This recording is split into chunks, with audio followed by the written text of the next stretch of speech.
Hello and welcome to the start of the 2025 Eastlake High School football season. David Oliphant here, joined with Jeremy Budish. The two of us will be in the booth all season for the YouTube broadcast, and we're here with Coach Greg Hurd, the first-year coach for the Eastlake Wolves.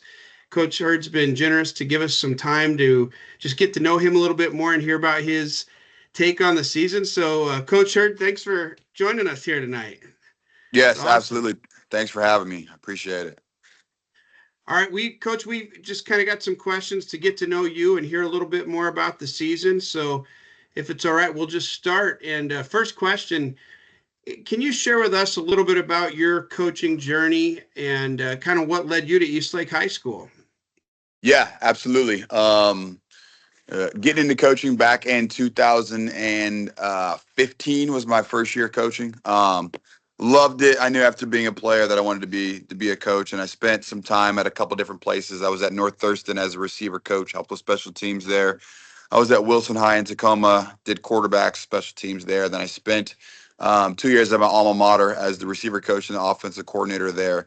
And then in the spring of 2020, right smack dab in the middle of COVID, I took a little leap of faith and became a head coach at Auburn Riverside. And I feel like the staff and I did some really, really good things there. And obviously, just being in the coaching world, there's programs that you hear about, there's programs you see. And we were actually slated to play Eastlake in the 2021 season, and we got COVID and had to shut down that week. But just one of those programs that I thought was a top notch program. And when the position was posted in January, I knew I had to take a crack at it. And here we are, from March, 6 months later, and I'm more than happy to be here, and I'm excited to get this thing rolling now and doing it for real. Yeah, Let's I go. I remember that 21 game where we didn't get to play you. That was a sad because you're missing out on some playing time for the guys, and it was definitely a weird time. Well, you've been with the guys for really since you got on board here this spring. And as you get to know them, and as part of your coaching philosophy, what core values or principles do you emphasize most in your coaching philosophy? Yeah, talk to the players a lot of times about the things they can control. Number one is their attitude that they bring in there every day, coming with a positive one and one that's ready to work and one that's going to treat the people in the space that we're in with a lot of respect. And then the next one's effort too. Like those two things that I harp on so much because they require zero talent at all.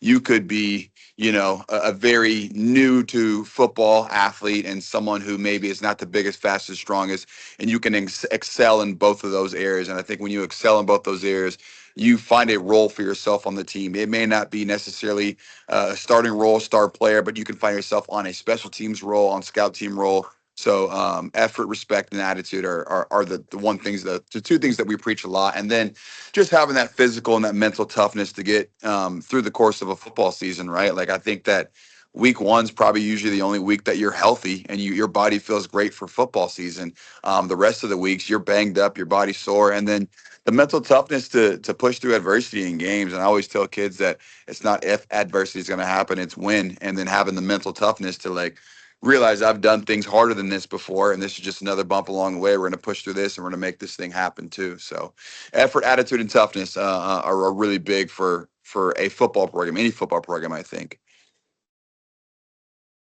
That's Great. great. And we didn't mention that both of us have senior boys that are playing for you, and I think we see that coming home. So that's awesome. All right, let's transition a little bit. Let's talk about our opponent here, playing in Southern California at Laguna Hills High School against Williams Field from Arizona. What's been your focus here in the last couple of weeks to prepare the team for the opener against Williams Field? Yeah, they're a good ball club. They absolutely are. But I know we're a good ball club too. And I think that anytime you walk into a game, as much as you want to prepare for what another team's going to do, you got to prepare to be the best version of yourself, right? Like as much as we got to go out there and stop them, they got to stop us. As much as we have to go out there and score points on them, they got to score points on us too. So making sure that we're feeling really confident in our schemes, our X's and O's, and what we do, and then just putting our kids in positions to play fast and play fearless, right? Like the last thing we want those guys doing out there is doing a lot of thinking and playing slow. Like let's put in a game plan that we feel can be successful for them and then just let it rip so those guys are flying around on Saturday and making plays. No, that's great.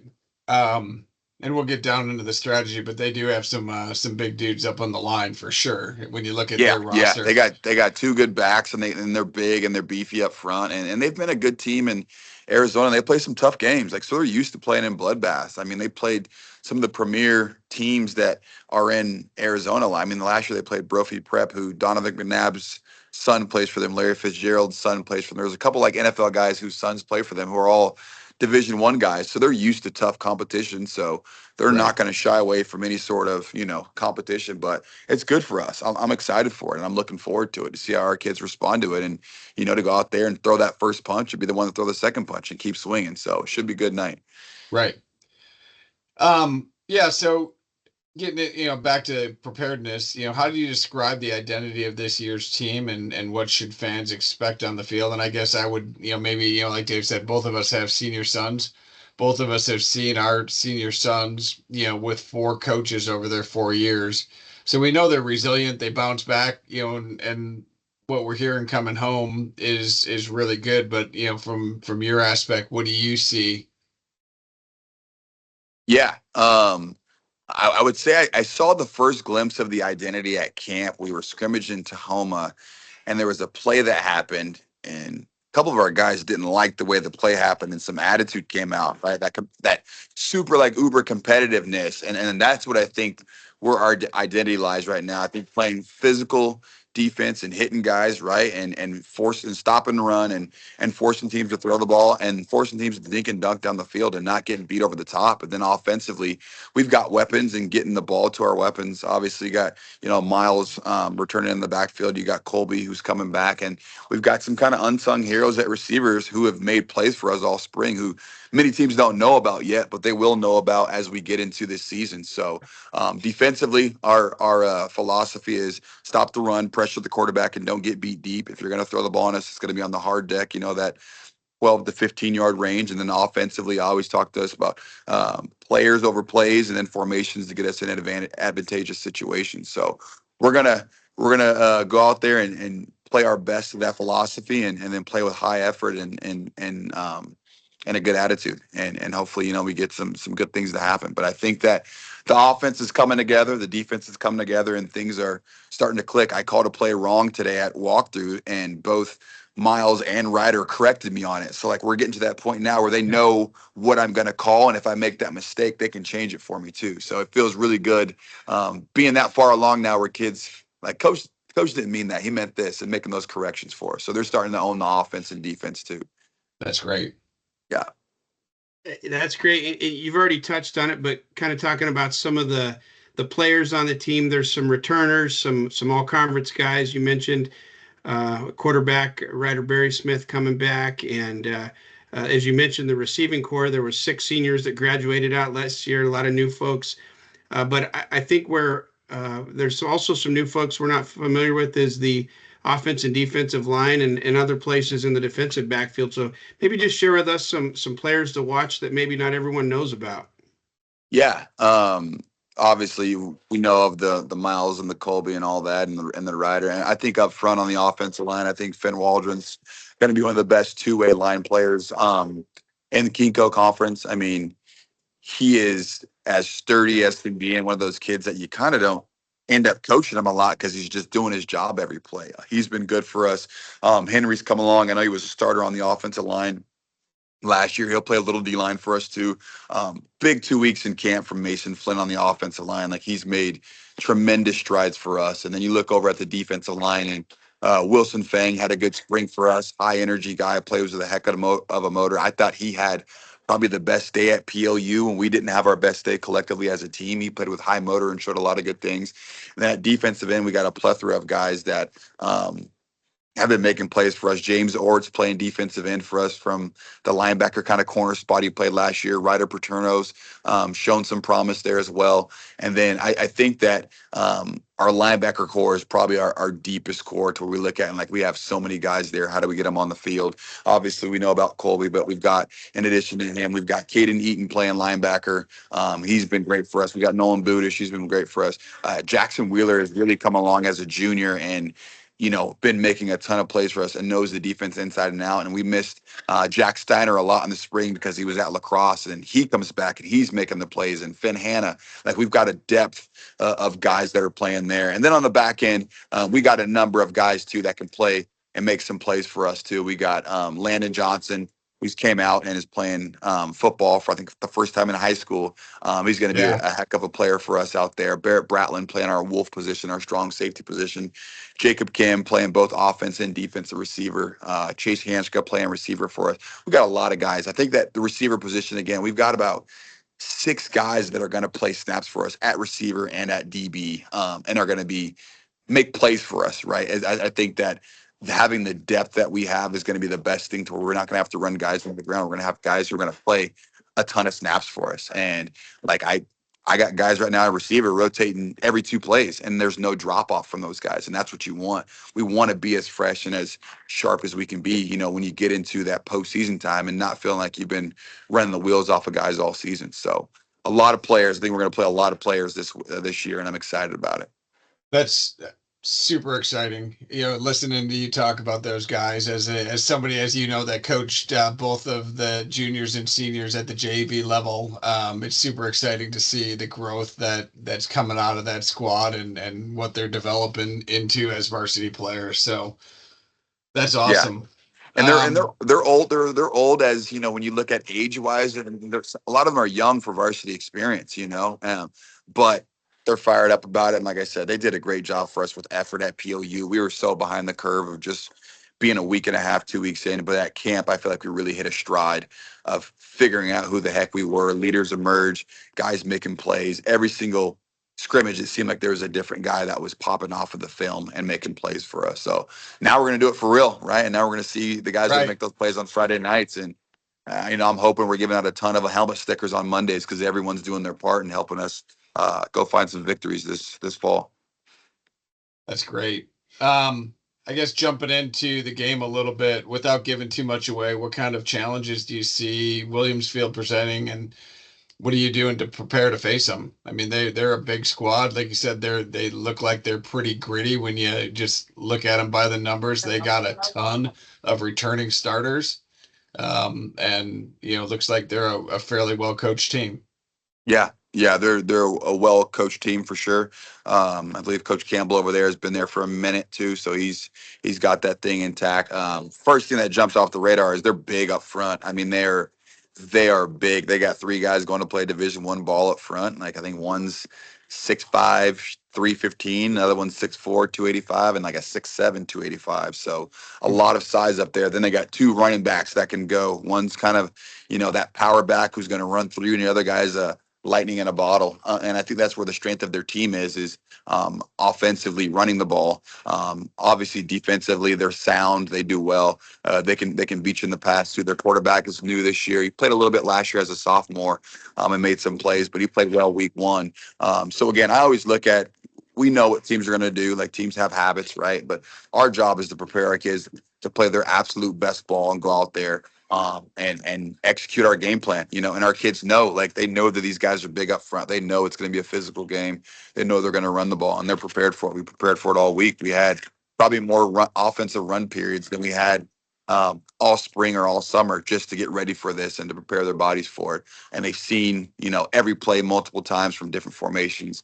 But I think the keys for us is we gotta win off the line of scrimmage, both offensively and defensively. I think if we can win there, I think that we get some advantages with some things. And then obviously limit big plays. When you force a team to go on, 9 to 12 to 14 play drives, it's hard to sustain when you don't have a drop ball or a false start or some sort of mishap along the way. So I think for them is stopping the run and eliminating big plays from them.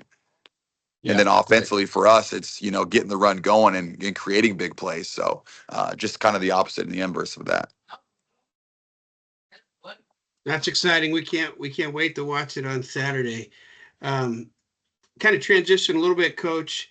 A little bit different philosophy this year than last year. You've traveled a few sophomores with you, which is exciting for them to be part of the team. Last year, I don't think we had any sophomores that suited up really, and there were so many seniors at some of the key position. A lot of the juniors last year, now seniors, don't have, as you mentioned, a lot of varsity experience.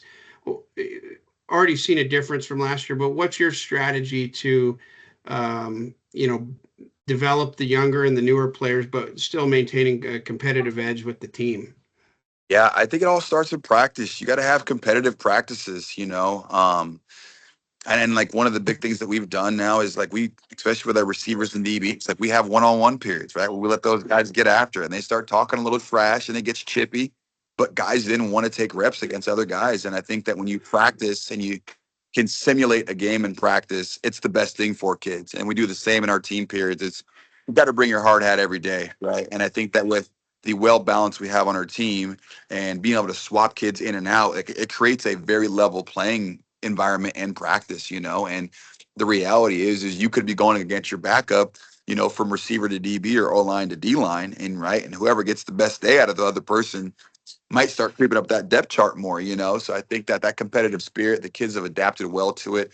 They're always coming and asking what things they can do better. I challenge our receivers and quarterbacks to stay in after every single day and throwing extra routes because they didn't get that work last year, right? They just, some of those guys were backups, they didn't get those reps, and then the biggest thing they need is reps. So like my hope is that all the extra reps and the competitiveness that we've preached at practice will pay off for us, and our kids will be ready for it. They're fired up. We've been hitting each other for a long time now since June, and they're ready to get out there and play someone else for real. So Yeah. No, and I think, I mean, your comment about their competitive nature, right? I mean, maybe you don't have all of the D1 football commits, but you have a lot of lacrosse and baseball guys that are just as competitive that, I mean, they show up every day knowing that they want to go win the football game. So, yeah, yeah, and I told our guys that too. I asked them in the meeting like, hey, Miles, hey, Estes, hey, Nolan, hey, it's hard to win a state championship, isn't it? Right? Any sport, right? Like you had to go through the playoffs. You had a gauntlet to get through. You had to play Mount Si in the playoffs. Same with the baseball kids. Baseball kids, they went through a treacherous Kinko, then the Kinko, then they didn't win the league, right? And then you get to the state championship and that tough game. So it's like we've got a lot of guys who have played a lot of meaningful and high competitive situations, and all that translates into other sports. And that's why I love multi-sport athletes because they bring different dimensions of other things that aren't necessarily present in your sport. So, yeah, we're fired up. We're ready to go. great. Transition a little bit. What are you doing both on and off the field to build that strong team culture? Yeah, I think the biggest thing is the off season. Guys spending time together in the off season is the biggest thing. I know a lot of them spend time together. A lot of the kids went camping and stuff together this summer. And the biggest thing we had to get to was work. And I think the more time these guys spend together, the better. We do some activities at practice. We do some rock paper scissors stuff. We spend time in our meetings talking about things. I usually have like a little message I read to the boys every day, and I talk about my best playing experiences, right? And the best teams that I was on, and the best teams that I were on were not necessarily the most talented teams, right? But the team that enjoyed each other the most. I will tell you here, like we got to our practice field today and we were eating lunch there, and the kids started playing some bottle flip game, and I'm looking over like this game's pretty dumb. And then 5 minutes later, I'm playing in it, and there's like 10 of us playing, and all the kids are around, and everyone's yelling and hollering. So I think they really enjoy being around each other. And the one thing that I enjoy most about this team, and I think that there's no egos and there's no clickiness. There's no like these guys don't hang out with these guys. Everyone's all inclusiveness. I mean, like you got random people jumping in the game and being a part of it. And I think that's the testament just people's parents and the community, right? We haven't been here long enough to take credit for that, and I won't. But I think that we walked into a really good scenario of just having really good kids who want to accomplish goals together. And our hope is to build on that as best as we can, and then invite more people in to be a part of it. Great. That's awesome. That gets me excited. Well, kind of along those same lines, a little shout out to the Eastlake super fans. Last Friday night, we had Friday Night Lights. We hope many of you are watching here for the first game of the year. Coach, you had your first week in the school with students, although you flew today, so you only got a couple of days. But Yeah. what do you see that the Eastlake community and the student body? What does it play into what happens this season? I think that the thing that I've seen just so far with dating back to spring, and I went to a unified game, I went to a couple of cross games, went to a couple of baseball games, and And the thing I think I've seen the most is that wolves support wolves, right? And it doesn't matter what area or what focus it is, but like Eastlake shows up for Eastlake, right? And that is goes both ways, right? The fans show up for you, and as a player, you got to show up for the fans and give them a show too.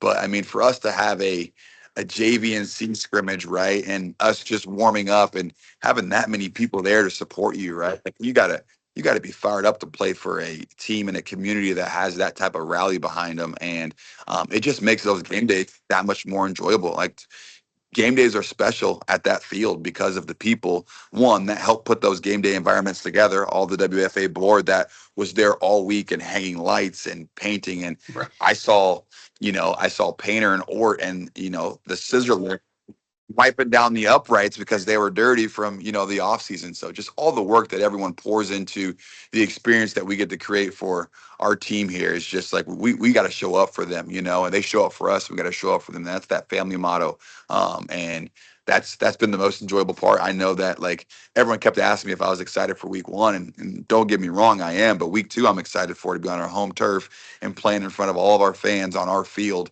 and really get that thing rocking up there on the plateau. So what's the over and under on somebody stealing the ice cream truck this year?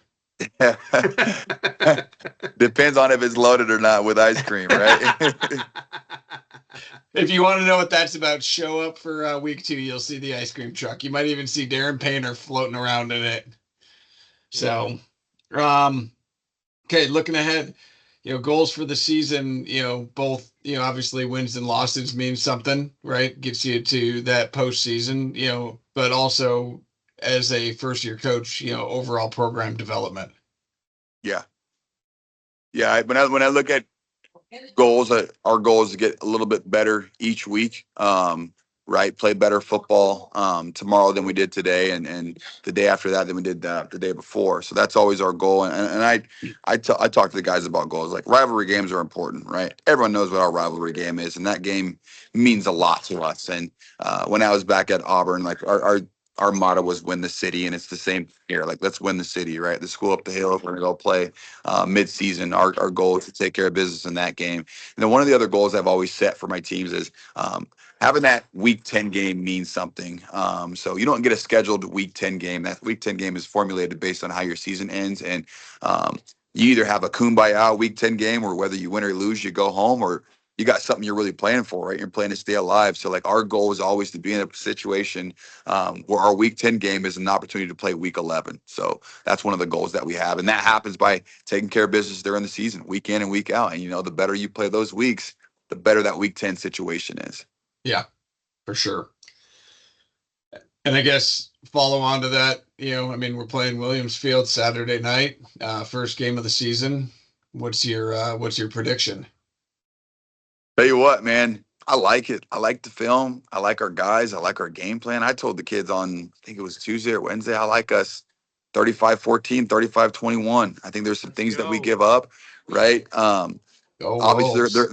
they're gonna make plays. They're gonna make some things happen, but we're gonna make a lot of things happen too. And I'm confident in our guys. I'm confident in their ability to execute the game plan. And now we just got to go let it rip, And hopefully we get those pregame jitters out in pregame when we come out, and swing first. And I always talk to guys about having a superb confidence when you play football. And I talked to them about boxers, right? And like when Floyd Mayweather, or Conor McGregor gets in the ring, there's no thought in their head of ever getting knocked out, right? Because you get in there with that thought and you're already losing, right? You have to get in there like, I'm the baddest dude on this field right now. And I feel sorry for the person across from me because he's got to deal with me the entire game. So getting our guys to the point where they're super confident come pregame and kickoff, and then we just let it rip on Friday and let the chips fall how they may. That's awesome. Well, we're super excited for the season. Super excited to be able to spend some time with you here tonight. Kind of giving us your insights, and definitely appreciate it. So, I don't know, Dave, anything else from you? No, thank you so much, Coach Hurt. It's been great to get to know you more and to share you with the community. And I think that people are hungry to engage Eastlake football at a deeper level. So this is exactly what the people want, and we'll do some more things like this in future weeks. Yeah, I'm excited for it, and thank you guys for making this opportunity, and obviously being the voice of the Wolves this fall. And we're excited for it. And we're looking forward to it. I know my family's going to be streaming on too. I tell you, hey, we got a whole full broadcast. It looks like an NFL or a college game, so stay tuned for it. It's not no NFHS copy. It's the real deal. Yeah, So, Yeah. that's yeah, right. looking forward to it. Yeah, shout out to Sean Crandall for that. So thank Yes, you, sir. Sean. Shout out, Mr. Yes. Crandall.